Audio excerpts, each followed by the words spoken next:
ওকে, তাহলে সবাই শুনতে পাচ্ছ ঢাকা বোর্ড 2020 এর এমসিকিউ এর আজকে তৃতীয় ক্লাস। আগের দুইটা ক্লাসে আমরা 27টা এমসিকিউ সলভ করেছিলাম। আজ আমরা 28 নাম্বার নিয়ে আলোচনা করতেছি। সবাই দেখতে পাচ্ছ যে এখানে একটা টেবিল দেওয়া আছে এখানে, এবং টেবিল দেওয়া থাকার পর জানতে চাওয়া হয়েছে যে মধ্যক নির্ণয়ের ক্ষেত্রে এফ সি এর মান কত। এখন এই অধ্যায়টা যখন তুমি রিভিশন দিবা, তখন তুমি এই এফসি কি জিনিস এবং এর পাশাপাশি আরও কি জিনিস আছে, এগুলো সবই তুমি খুঁজে পাবা।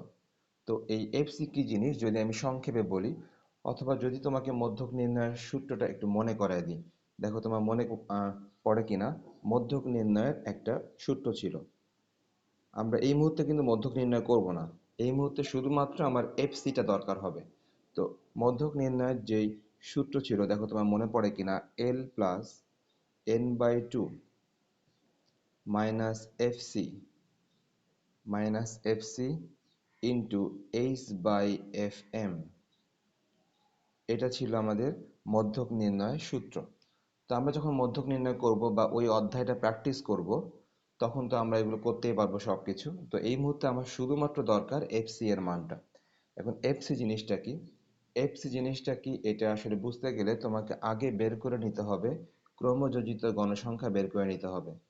তো যেহেতু তোমার প্রশ্নের মধ্যে এই টেবিলটা দেওয়া থাকবে, তুমি ওই টেবিলের সাথেই প্রশ্নের মধ্যে অথবা তুমি আলাদাভাবে শুধুমাত্র ক্রমযোজিত গণসংখ্যাটা বের করে নিতে হবে। কেননা ক্রমযোজিত গণসংখ্যাটা বের না করলে এগুলো কিছুই বের করা যাবে না। তাহলে আমাদের প্রথম কাজ হবে ক্রমযোজিত গণসংখ্যাটা বের করে নেওয়া। এখন এই ক্রমযোজিত গণসংখ্যা আমি আশা করি সবাই বের করতে পারো। যেমন নিয়ম ছিল যে তুমি যদি এখানে ক্রমযোজিত গণসংখ্যাটা বের করো, তাহলে কেমন হবে দেখো। এই যে প্রথমটা হচ্ছে যে গণসংখ্যা 6 আছে, এটা সরাসরি 6ই হয়ে যাবে। আর পরবর্তী যেগুলো আছে সেগুলোর জন্য সিস্টেমই হচ্ছে যে কোনাকুনি যোগ করে দেয়া, অর্থাৎ আগেরটার সাথে পরেরটা যোগ করে দেয়া। গণসংখ্যা, শুধুমাত্র গণসংখ্যা, অন্য কিছু না। তার আগেরটার সাথে পরেরটা যোগ করে দেয়া। 10 প্লাস 6 16।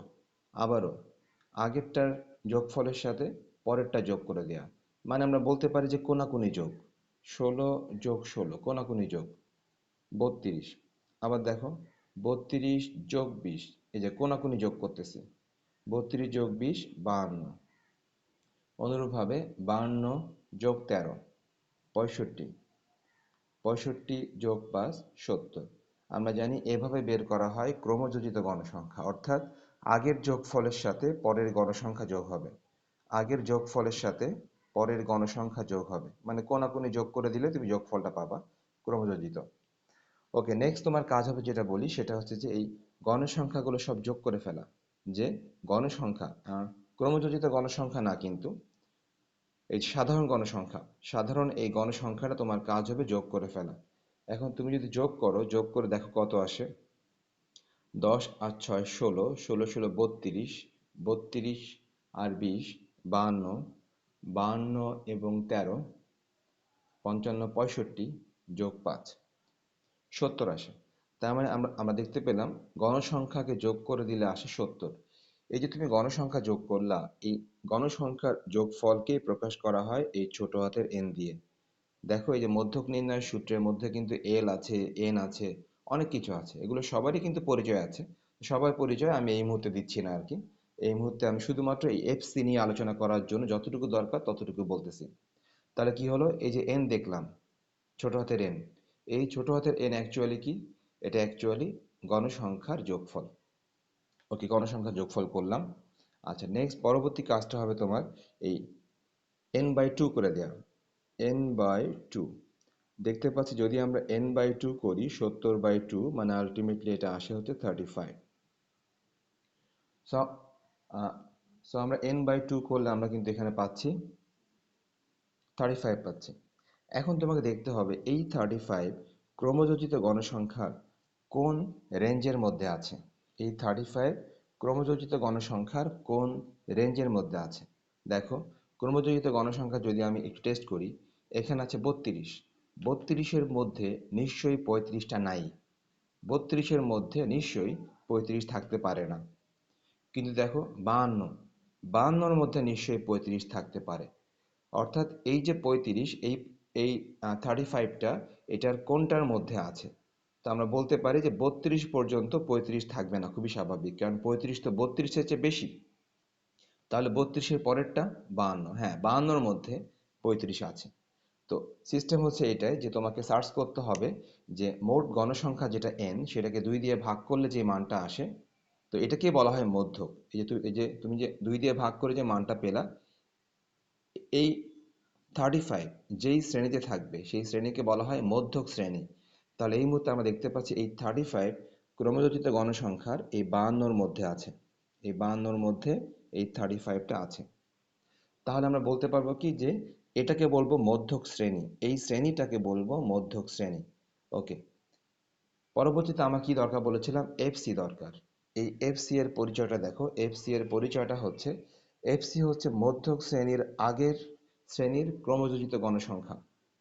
অর্থাৎ এখানে যে এফসিটা আছে এই এফসিটা হচ্ছে মধ্যক যে শ্রেণীটা বললাম, মধ্যক শ্রেণীর আগের শ্রেণীর ক্রমযোজিত গণসংখ্যা, মানে 32।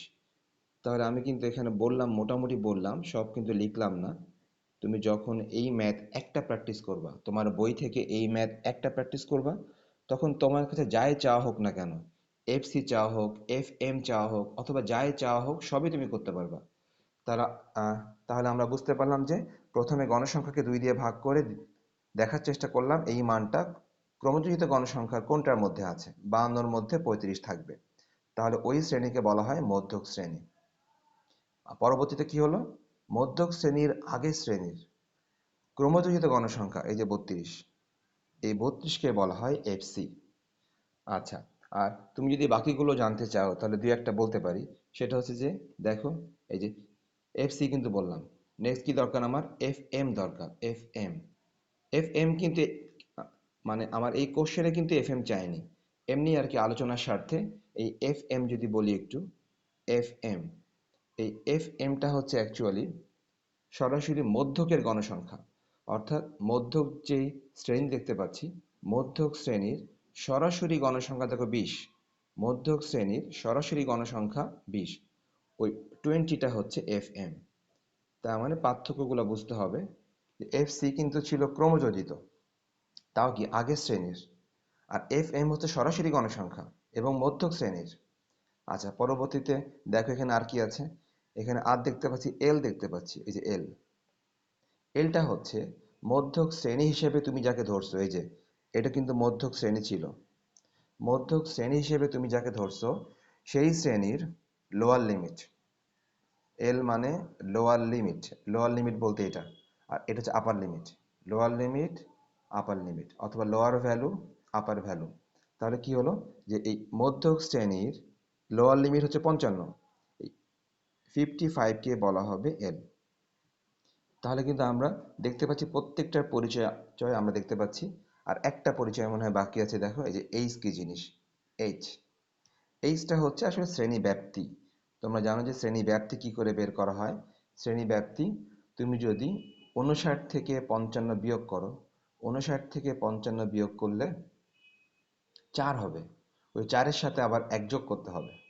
অর্থাৎ শ্রেণীব্যাপ্তির দুইটা নিয়ম আছে আর কি, দুইটা নিয়ম, মাঝে মাঝে 1 যোগ করতে হয়, মাঝে মাঝে যোগটা করতে হয় না।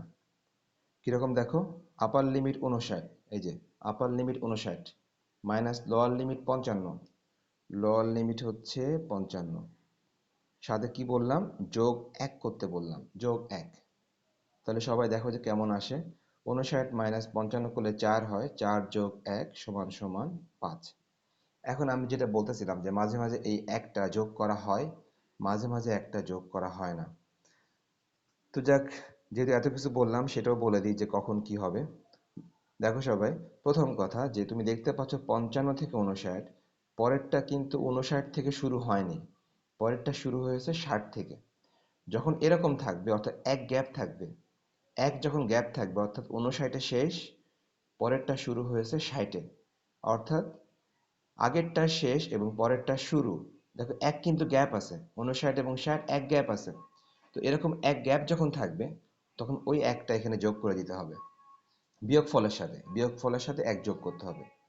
আর যখন তুমি দেখবা 59-এ শেষ, আবার পরেরটা 59-এই শুরু, এটা 59-এ শেষ, পরেরটা আবার ঠিক 59-এই শুরু, তখন কিন্তু তুমি দেখতে পাচ্ছ যে এক আসলে গ্যাপ নাই, তখন কোনো গ্যাপ নাই। ওই সময় বিয়োগফলের সাথে এই একটা যোগ করতে হয় না। এটা বললাম ম্যাথমেটিক্যাল নিয়ম বললাম। আর বাস্তব নিয়ম কি? বাস্তব নিয়ম হচ্ছে যে তুমি তোমার হাতে গুনবা, বুঝছো, তুমি তোমার হাতে গুনবা 55, 56, 57, 58, 59। তুমি হাতে গুনে দেখবা যে 5 আসে, হাতে গুনে দেখবা যে 5 আসে। সুতরাং হাতে গুনে দেখলেও কিন্তু পাওয়া যায়। ওকে, যাক, দর্শক কথা বললে অনেক বলা যাবে, তাহলে আমরা বুঝতে পারলাম সব মিলে এই এমসিকিউ এর আনসার কিন্তু 32। এই এমসিকিউ এর আনসার 32। তো আমি মোটামুটি যা যা দরকার সবই কিন্তু বলার চেষ্টা করলাম এখান থেকে, যতটুকু দরকার। ওকে, নেক্সট আমরা চলে যাব যে প্রচুরক। হ্যাঁ, প্রচুরক নির্ণয়ের ক্ষেত্রে তারা কি জানতে চাচ্ছে দেখো। তারা জানতে চাচ্ছে প্রচুরক নির্ণয়ের ক্ষেত্রে এটার মানটা কত। হ্যাঁ, প্রচুরক নির্ণয়ের ক্ষেত্রে এটার মানটা কত। আচ্ছা, ওয়েটিং আছে অনেকে, একটু দেখে আসি।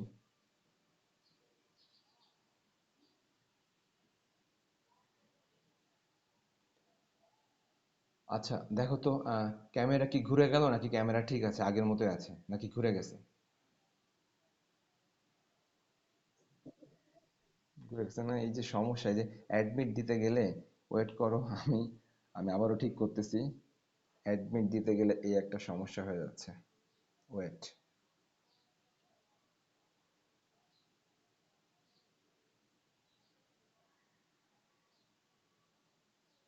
ওকে, এখন মনে হয় আবার ঠিকভাবে এসছে, আগের মতো এসছে।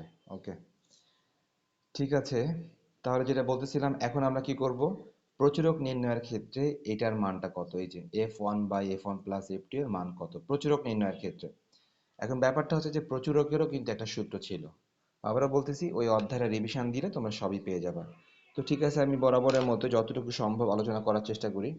তাহলে সবাই দেখো, প্রচুরক যেহেতু রিভিশন, হ্যাঁ, রিভিশন তুমি পারো অথবা না পারো সবার জন্যই দরকার। পারলেও রিভিশন দরকার, না পারলে তো আরো বেশি দরকার। দেখো, প্রচুরক নির্ণয়ে তুমি যে অধ্যায়টা আছে প্রচুরকের অধ্যায়, তো ওই অধ্যায়ে তুমি দেখলেই পাবা বা একটা ম্যাথ করলেই তোমার সব আইডিয়া হয়ে যাবে। প্রচুরক নির্ণয়ের যে সূত্র ছিল এল plus f1/f1 + f2, f1 + f2 * h। তাহলে আগেরটা আমি বলেছিলাম মধ্যক নির্ণয়ের সূত্র, একটা ম্যাথ করলে সব পারবা। আর এটা ছিল প্রচুরক নির্ণয়ের সূত্র, এটাও একই কথা, একটা ম্যাথ প্র্যাকটিস করলে এই জাতীয় সবই করতে পারবা। তো তুমি দেখতে পাচ্ছ আপাতত কিন্তু তোমার এই এমসিকিউতে কি চাওয়া হয়েছে? শুধুমাত্র f1/f1 + f2 চাওয়া হয়েছে। তাহলে f1/f1 + f2 শুধুমাত্র এতটুকু তোমার কাছে চাওয়া হয়েছে আপাতত এই এমসিকিউতে, সব কিছু চাওয়া হয়নি। তো দেখো, আমরা কিন্তু এল এর পরিচয় আগেই দিয়েছি, আমরা এইচ এর পরিচয় আগেই দিয়েছি।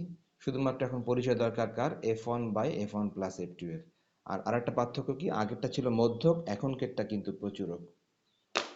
ওকে, দেখো তাহলে সবাই, এবার প্রচুরক ব্যাপারটা হচ্ছে যে যেই শ্রেণীতে, দেখো যেই শ্রেণীতে গণসংখ্যা বেশি থাকবে ওই শ্রেণীকে বলা হবে প্রচুরক শ্রেণী। মধ্যক শ্রেণী কিভাবে বের করেছিলাম? মধ্যক শ্রেণী কিন্তু বের করেছিলাম এই যে এই সিস্টেমে বের করেছিলাম, এই সিস্টেমে বের করেছিলাম মধ্যক শ্রেণী। আর প্রচুরক শ্রেণীর জন্য ক্রমযোজিত গণসংখ্যা দরকার হবে না। প্রচুরক শ্রেণীর জন্য ক্রমযোজিত গণসংখ্যা দরকার হবে না। তোমার দরকার হবে কি, মানে, ওকে, তোমার এখানে দরকার হবে হচ্ছে মেইনলি যেই শ্রেণীতে গণসংখ্যা বেশি। দেখো তুমি 6, 10, 16, 20, 13 এবং 5, তুমি দেখতে পাচ্ছ সব কিছু মিলায়ে কিন্তু গণসংখ্যা বেশি আছে এখানে। এখানে গণসংখ্যা আছে 20। এই 20-র চেয়ে গণসংখ্যা কিন্তু কোথাও বেশি নাই, শুধুমাত্র 20 কিন্তু গণসংখ্যা বেশি। ওকে, তাহলে আমরা বুঝতে পারলাম যে গণসংখ্যা যেখানে বেশি থাকবে ওই শ্রেণীকেই বলা হবে প্রচুরক শ্রেণী। তো আসলে কাকতালীয়ভাবে মধ্যক শ্রেণী এবং প্রচুরক শ্রেণী একই হয়ে গেল। এটা একই নাও হতে পারত, যাক, এটা ভিন্ন শ্রেণী হতেও পারতো, প্রচুরকের জন্য সম্পূর্ণ ভিন্ন জায়গাতে আসতে পারতো, হয়তো কাকতালীয়ভাবে একই চলে এসছে। তাহলে বুঝতে পারলাম গণসংখ্যার মধ্যে যেখানে গণসংখ্যা বেশি ওই শ্রেণীকে বলা হবে প্রচুরক শ্রেণী, দ্যাট মিন্স এটাই হচ্ছে প্রচুরক শ্রেণী। তাহলে এখন আমাদের কি কি পরিচয় দরকার? আমাদের পরিচয় দরকার f1 এর পরিচয় আর f2 এর পরিচয়। ওকে, f1টা হচ্ছে প্রচুরক শ্রেণীর গণসংখ্যা মাইনাস আগের গণসংখ্যা। অর্থাৎ আমি কিন্তু এখানে বাংলা লিখতেছি না, তুমি বই খুললে সবই পাবা। বই খুললে তুমি সবই পাবা। আমি কিন্তু বাংলা লিখতেছি না, আমি সরাসরি ওই টেবিল থেকে সংখ্যাটা লিখে দিচ্ছি। দেখো তাহলে কি বললাম, প্রচুরক শ্রেণীর গণসংখ্যা হচ্ছে 20, মাইনাস করবা কোনটা, আগের শ্রেণীর গণসংখ্যা। তাহলে কি হলো, প্রচুরক শ্রেণীর গণসংখ্যা মাইনাস আগের শ্রেণীর গণসংখ্যা। ওকে, তাহলে মাইনাস করলে তুমি পাচ্ছ 4। নেক্সট F2 হচ্ছে প্রচুরক শ্রেণীর গণসংখ্যা মাইনাস পরের গণসংখ্যা। অর্থাৎ প্রচুরক শ্রেণীর গণসংখ্যা থেকে মাইনাস করবা কোনটা, পরের গণসংখ্যা, মানে 13, মাইনাস করলে পাবা হচ্ছে 7। সুতরাং তুমি সংখ্যা দেখে বুঝে নিবা, আর তোমার বই খুললে সবই পাবা। তাহলে কি হলো, F1টা হচ্ছে প্রচুরক শ্রেণী মাইনাস আগের শ্রেণী গণসংখ্যা, আর F2 হচ্ছে প্রচুরক শ্রেণী মাইনাস পরেরটার গণসংখ্যা।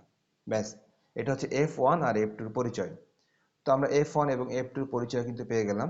এখন আমরা সরাসরি তো বলতেই পারি তারা আমাদের কাছে যা চেয়েছে, তারা চেয়েছে কি, তারা চেয়েছে F1 by F1 plus F2 চাওয়া হয়েছে। যথারীতি F1 হচ্ছে 4, F2 হচ্ছে 7, 4/11। ব্যাস, এটি আনসার, 4/11 এটি আনসার। আমাদের কাছে এটাই জানতে চাওয়া হয়েছিল যে যে এই ম্যাথের ক্ষেত্রে প্রচুরক নির্ণয়ের জন্য এটার মান কত। তাহলে আমি যেটা বললাম যে আমি তো একটা দেখালাম, তুমি যদি প্রচুরকে শুধু একটা ম্যাথ প্র্যাকটিস করো তোমার বই থেকে, এই জাতীয় সবই তুমি করতে পারবা, কেননা তখন তোমার সবই ধারণা হয়ে যাবে।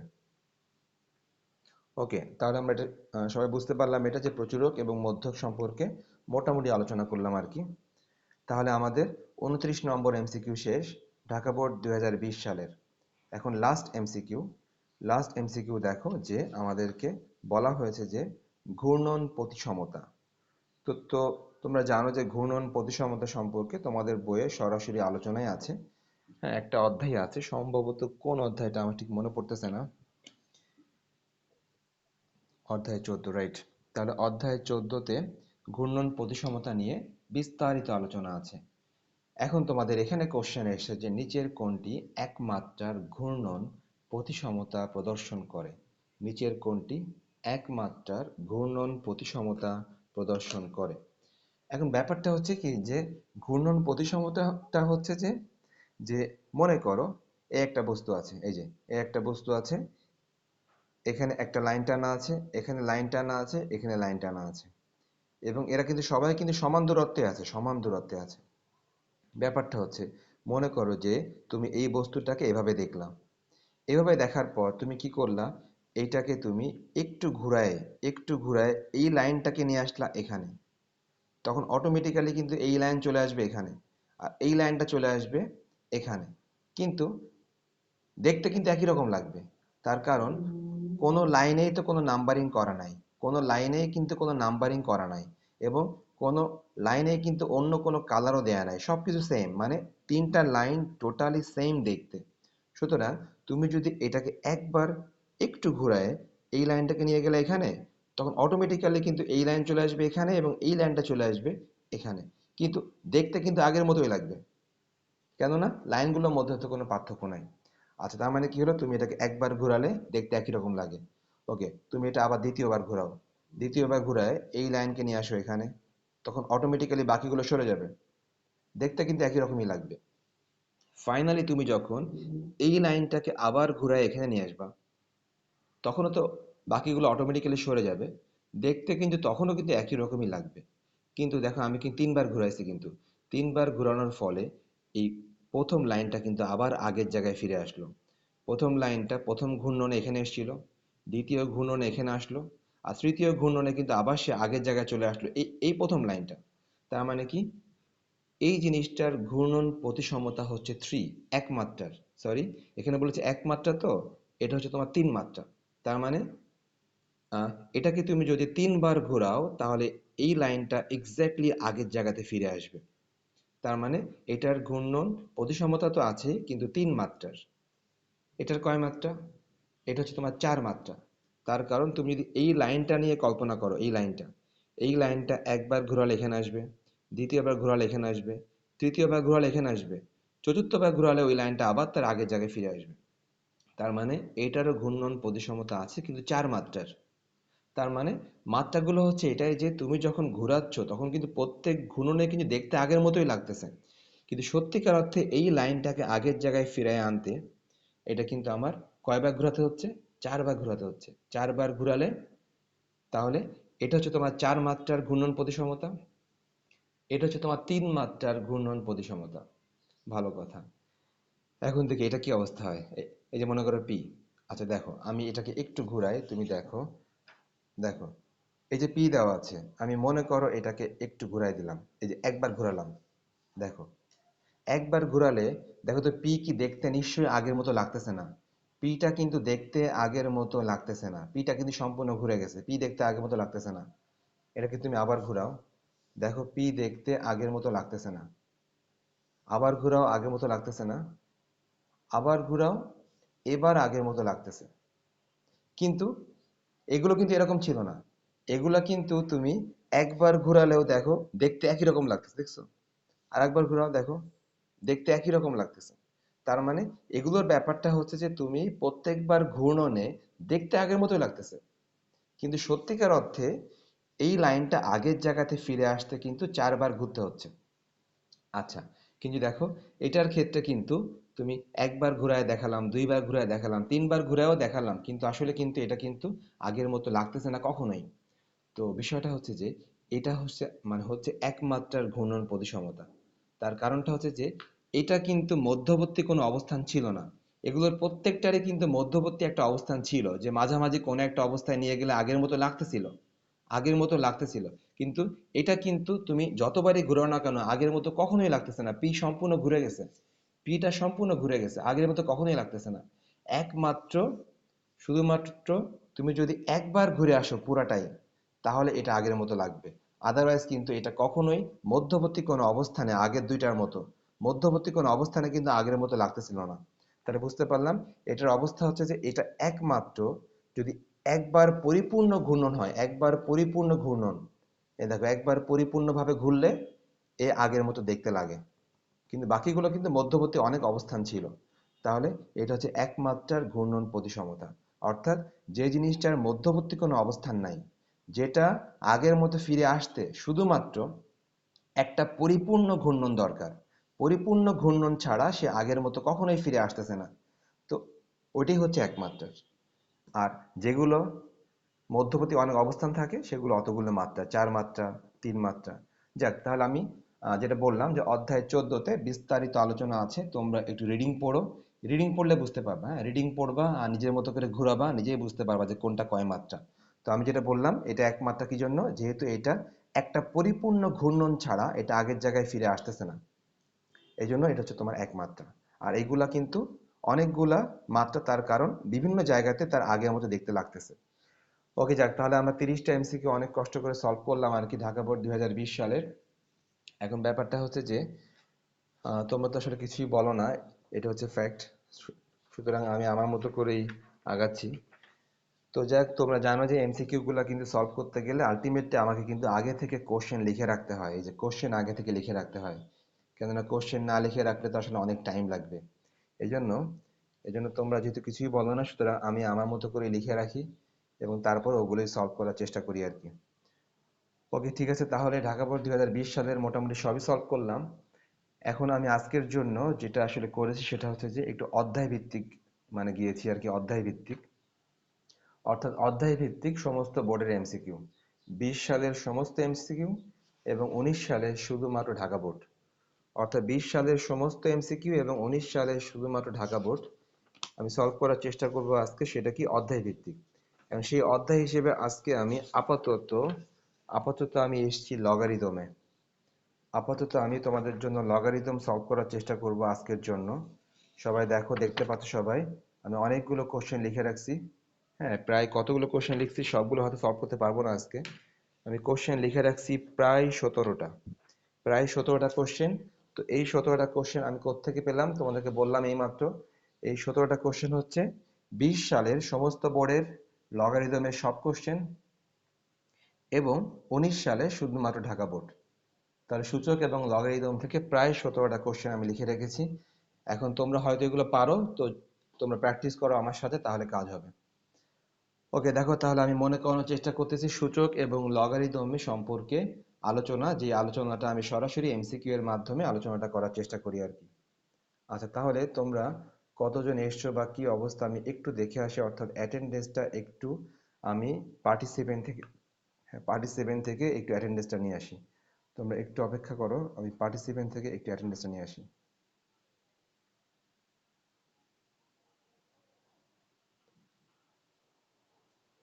আমি অ্যাটেন্ডেন্সটা তোমাদের পার্টিসিপেন্ট থেকে স্ক্রিনশটের মাধ্যমে নিয়ে নিয়েছি। ওকে, এখন সবাই দেখো যে লগের পূর্ণক, হ্যাঁ লগের পূর্ণক জিনিসটা, তো লগের পূর্ণক জিনিসটা হচ্ছে যে বোঝার আগে তুমি আগে এটা বুঝো যে যে কোনো সংখ্যার আদর্শ রূপ বা বৈজ্ঞানিক রূপ কোনটি। যে কোনো সংখ্যার আদর্শ রূপ অথবা বৈজ্ঞানিক রূপ বলতে আমরা কি বুঝি, আগে আমরা এটা বোঝার চেষ্টা করি। তাহলে আদর্শ রূপ বা বৈজ্ঞানিক রূপ যদি আমরা একটু বোঝার চেষ্টা করি, সেটা কেমন দেখো, সেটা হচ্ছে যে তুমি এই সংখ্যাকে প্রকাশ করবা দশমিক আকারে, অর্থাৎ একটা সংখ্যার পরে দশমিক দিয়ে প্রকাশ করলে সেটা হবে বৈজ্ঞানিক রূপ বা আদর্শ রূপ।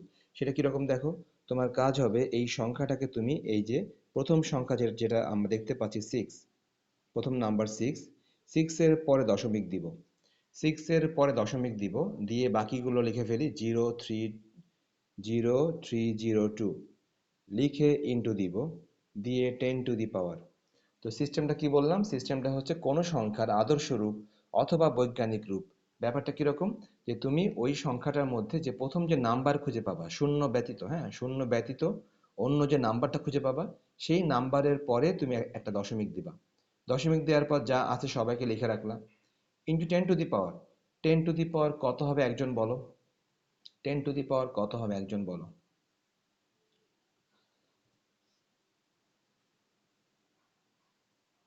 ওকে ঠিক আছে, কেউ কথা বলে না। আচ্ছা ঠিক আছে, সবাই দেখো, ব্যাপারটা হচ্ছে যে তুমি দেখবা যে তুমি এই দশমিককে কয় ঘর সরিয়েছো, তুমি এই দশমিককে সরিয়ে কয় ঘর সরিয়েছো দেখো। তুমি দশমিকটা কোথায় দিয়েছো, দশমিকটা নিশ্চয়ই তুমি দিয়েছো এখানে দিয়েছো, এই যে এখানে। তাহলে তুমি দেখো দশমিকটা তুমি কয় ঘর সরিয়েছো দেখো, এক, দুই, তিন, চার, পাঁচ। তুমি এই দশমিকটা ডান দিকে সরিয়ে নিয়ে গেছো কয় ঘর, 5 ঘর পরে নিয়ে গেছো, 5 ঘর পরে। তো নিয়ম হচ্ছে তুমি 10 টু দি পাওয়ার দিয়ে দিবা ওই -5, 10 টু দি পাওয়ার -5, অর্থাৎ তুমি দশমিকটাকে সরিয়ে প্রথম যে নাম্বার দেখতে পাবা শূন্য ব্যতীত অন্য নাম্বার, সেই নাম্বারের পরে তুমি দশমিকটা দিয়ে দিবা। দিয়ে দেওয়ার পর তুমি দেখবা যে তুমি দশমিককে ডান দিকে কয় ঘর সরিয়েছো, তুমি দেখলা 1 2 3 4 5 ঘর তুমি দশমিক সরিয়েছো। 10 টু দি পাওয়ার দিয়ে দিবা ওই 5কে মাইনাস করে দিবা। দশমিক যদি ডান দিকে সরানো হয় তখন এই পাওয়ারটাকে মাইনাস দেওয়া হয়, দশমিক যদি কোনো কারণে বাম দিকে সরানো হতো তখন এই পাওয়ারটাকে দেওয়া হতো, প্লাস দেওয়া হতো। যাক, তাহলে এটা ছিল আমাদের বৈজ্ঞানিক রূপ বা আদর্শ রূপ। আচ্ছা ভালো কথা, তাহলে এখন দেখো তো এই উপরের সংখ্যাটির বৈজ্ঞানিক রূপ বা আদর্শ রূপ কেমন হতে পারে। উপরের সংখ্যাটির বৈজ্ঞানিক রূপ বা আদর্শ রূপ কেউ কি বলবা? কেউ না বললে কি শেষ পর্যন্ত নাম ধরে জিজ্ঞেস করব? নাম দেখতে গেলে তো আবার স্ক্রিন উল্টা যাবে বুঝছো, এই জন্য আমি নামও বলতে পারছি না বুঝছো। এই মৌ নিশ্চয় আছো, মৌ বলো।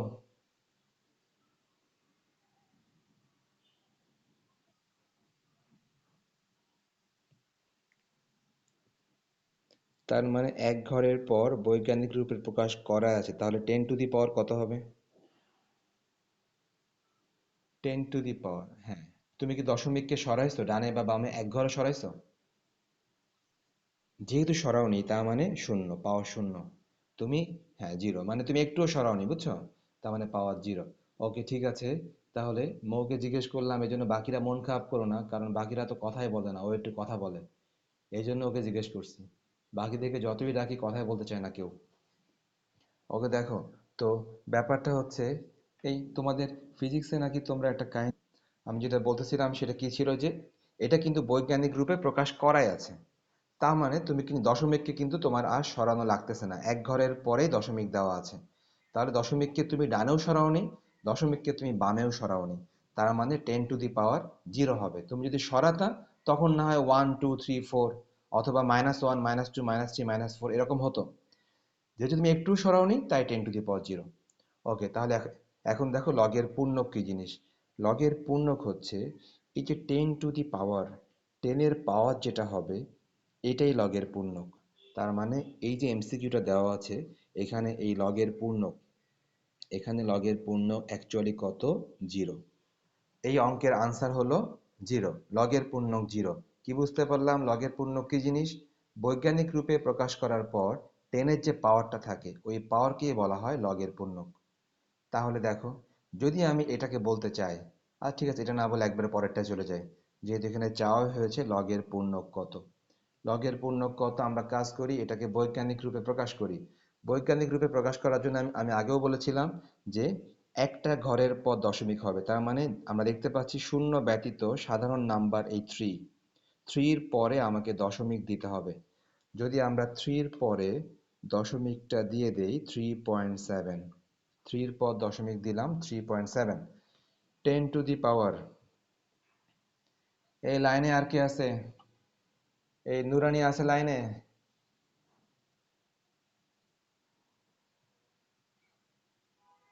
দেখছো বললাম না?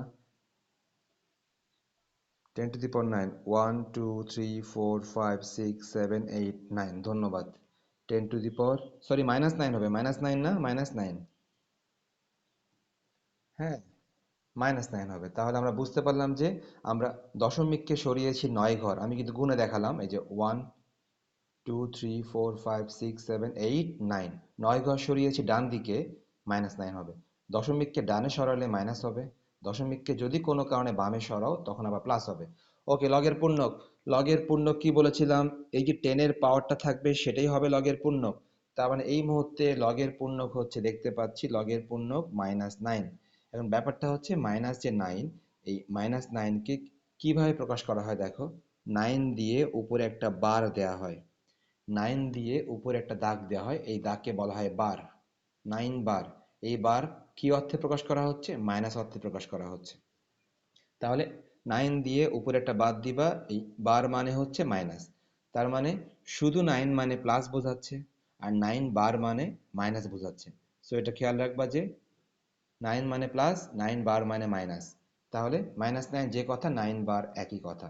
সাধারণত অপশানে কিন্তু -9 থাকে না, অপশানে কিন্তু এই যে বার দিয়ে দেয়। ওকে, তাহলে আমরা লগের পূর্ণক বুঝতে পারলাম। তাহলে সবার জন্য দুইটা কাজ দিলাম লগের পূর্ণক, দেখো সবার জন্য দুইটা কাজ দিলাম। 4 নাম্বার, লগের পূর্ণক বের করবা, সিলেট বোর্ড 2020।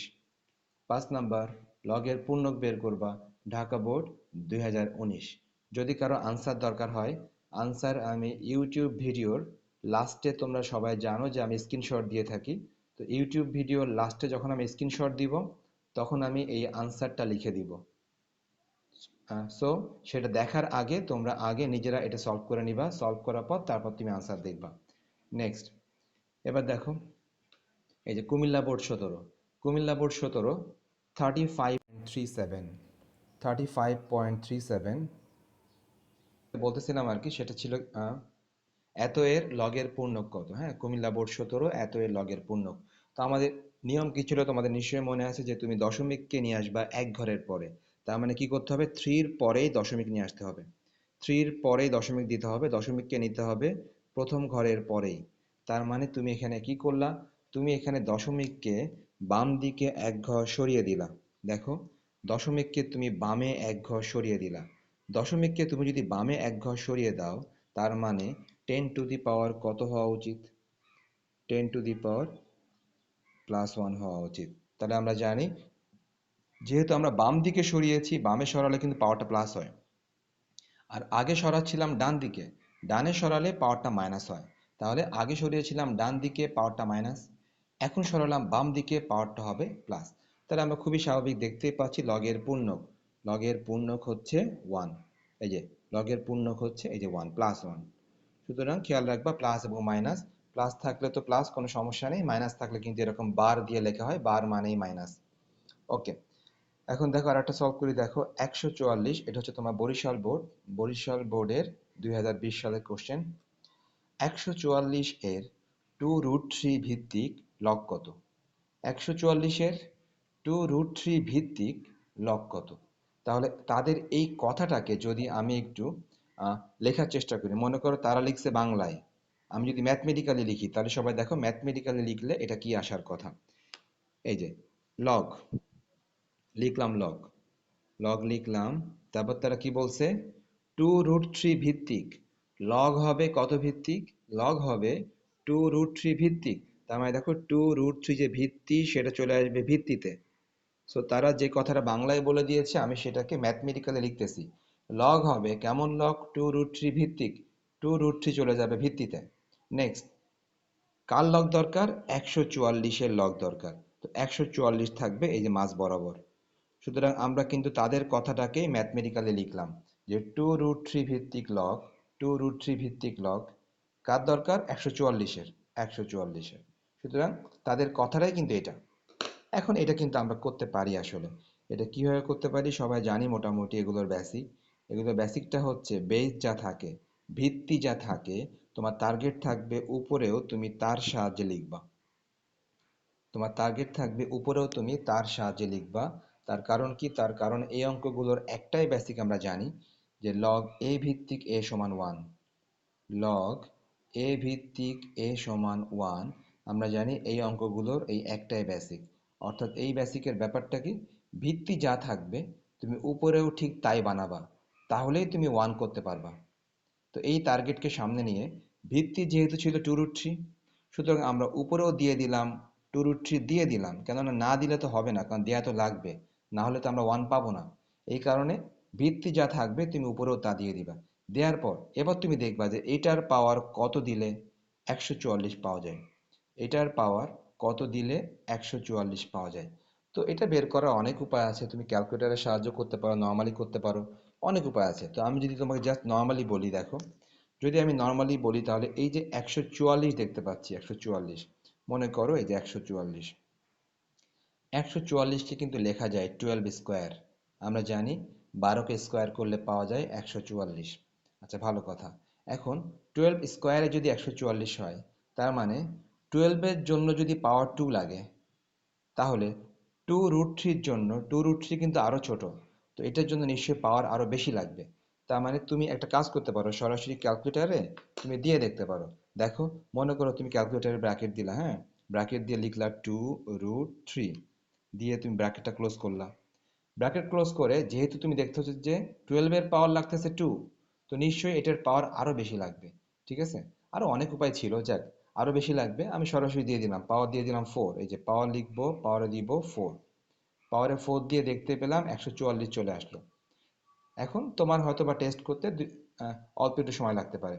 তাহলে 2√3 পাওয়ার যদি 4 দেওয়া হয় তাহলে কিন্তু চলে আসে 144। তাহলে আমরা বলতে পারি 2√3-র পাওয়ার কিন্তু যদি আমি 4 দিয়ে দেই তাহলে কিন্তু এই 144 কিন্তু চলে আসে। আর উপায় কি ছিল দেখো, এই যে 12, 12কে লেখা যায় 3×4=12, 3 × 4 12, পাওয়ার দেখো পাওয়ার কিন্তু 2 ছিল। ওকে, পাওয়ার 2 ছিল। এবার কি করা যায় দেখো, এবার এটা ছিল 3 ইন্টু, এই যে পরেরটা, পরেরটা ছিল 2 স্কোয়ার, পাওয়ার কিন্তু স্কোয়ার ছিল। এখন দেখো, ব্যাপারটা হচ্ছে যেহেতু এটা যেহেতু স্কোয়ার আছে, এটাও স্কোয়ার দিয়ে লিখি, √3 স্কোয়ার, আর 2 স্কোয়ার তো আছেই, আর সবার উপরে পাওয়ার কিন্তু 2 আছে। দেখো এখান থেকে আমি আর লিখতেছি না, তুমি, আচ্ছা ঠিক আছে লিখি আর একটু, এই যে 2√3, 2√3 পাওয়ার দেখো কত, এখানে পাওয়ার 2 আছে, উপরে পাওয়ার 2, 4। তো ম্যানুয়ালি চাইলে বের করা যায়, হ্যাঁ, ম্যানুয়ালি চাইলেও বের করা যায়। আর ক্যালকুলেটরের সাহায্যে তুমি একটু জাস্ট অনুমান করে নিয়ে 2√3 পাওয়ার দরকার হয় 3 দাও, তারপরে 4 দাও, দিয়ে দেখো যে কোনটা করলে 144 আসে। ওকে, নেক্সট দেখো, লগের নিয়ম সবাই জানি আমরা, যে লগের নিয়ম, যে লগের ক্ষেত্রে যদি কখনো পাওয়ার থাকে পাওয়ারটা কিন্তু সামনে চলে আসে। তার মানে কি হবে? লগের ক্ষেত্রে যদি কখনো পাওয়ার থাকে, আমরা সবাই জানি এই যে পাওয়ার আছে, লগের ক্ষেত্রে পাওয়ার থাকলে পাওয়ারটা কিন্তু সামনে চলে আসে। তাহলে যদি এই পাওয়ার 4 সামনে চলে আসে কি হবে? পাওয়ার 4 সামনে চলে আসলো, লগ 2√3, আর এখানেও কিন্তু 2√3, ব্যাস। তাহলে আমরা দেখতে পাচ্ছি যে পাওয়ার 4টা সামনে চলে আসলো, আর ভিতরে থাকলো লগ লগ 2√3 এবং 2√3। তো আমরা জানি লগ এ ভিত্তিক এ সমান 1। লগ যদি এ ভিত্তিক এ সমান যদি 1 হয়, তাহলে আমরা এখানে বলতে পারি লগ, এই যে এ ভিত্তিক এ একই মান সমান 1। তার মানে পরেরটার মান কিন্তু 1, 4 × 1, আলটিমেটলি 4 হয়ে গেল। তো এটাই সিস্টেম, অর্থাৎ তোমার যাই থাক না কেন তুমি চেষ্টা করবা যে ভিত্তি যা থাকবে তুমি উপরেও সেটা বানানোর চেষ্টা করবা। তাহলে তুমি সেটার মান 1 পেয়ে যাবা, আলটিমেটলি আনসার হবে পাওয়ারটা, ওই পাওয়ারটাই হবে আনসার, কেননা পাওয়ার সামনে চলে আসবে, পাওয়ারটাই হবে আনসার।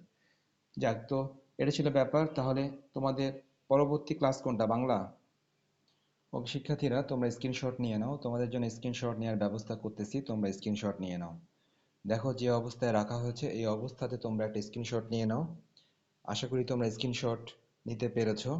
আমি এখন চলে যাচ্ছি পরবর্তী অংশে, সবাই খেয়াল করো, পরবর্তী অংশে সবাই স্ক্রিনশট নিয়ে নিবে। ওকে, সবাই এই অবস্থাতে সবাই একটা স্ক্রিনশট নিয়ে নাও। 1 মিনিট। ওকে, তোমরা তাহলে এই অবস্থাতে একটা স্ক্রিনশট নিয়ে নাও।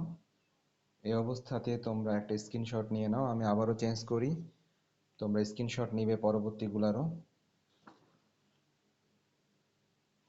ওকে, তাহলে এই অবস্থাতে আরেকটি স্ক্রিনশট নিতে হবে। এই অবস্থাতে আরেকটি স্ক্রিনশট নিতে হবে। এখানে মোট 5টা কোশ্চেন সলভ করা আছে। নেক্সট আমি যদি আবারও সরিয়ে ফেলি স্ক্রিনশটের জন্য, তাহলে পরবর্তী অংশে কি আছে দেখা যাক। ওকে, এই অবস্থাতে আরেকটি স্ক্রিনশট নিতে হবে, এটা হচ্ছে লাস্ট, এটাই লাস্ট। তাহলে এই অবস্থাতে আরও একটি স্ক্রিনশট নিয়ে নাও। ওকে, ঠিক আছে। তাহলে তাহলে শিক্ষার্থীরা, আশা করি তোমরা স্ক্রিনশট নিতে পেরেছো। তো আমরা আগামী ক্লাসে লগারিদমের বাকি কোশ্চেনগুলো নিয়ে আলোচনা করব। লগারিদমের বোর্ড কোশ্চেনের এমসিকিউ নিয়ে আমরা আগামী ক্লাসে আলোচনা করব। তো তোমাদের যদি কিছু বলার থাকে যে কোন অধ্যায়ের এমসিকিউ নিয়ে আলোচনা করলে ভালো হয়, তাহলে তোমরা এই ইউটিউব ভিডিওর কমেন্টস বক্সে তোমরা লিখে দিতে পারো যে কোন অধ্যায়ের এমসিকিউ নিয়ে আলোচনা করলে ভালো হয়। ইউটিউব এই ভিডিওর কমেন্ট বক্সে তোমরা লিখে দিতে পারো, তাহলে আমি এই লগারিদম শেষ করার পর ওই অধ্যায়ে যাওয়ার চেষ্টা করব। তাহলে সবাই ভালো থেকো। আল্লাহ হাফেজ।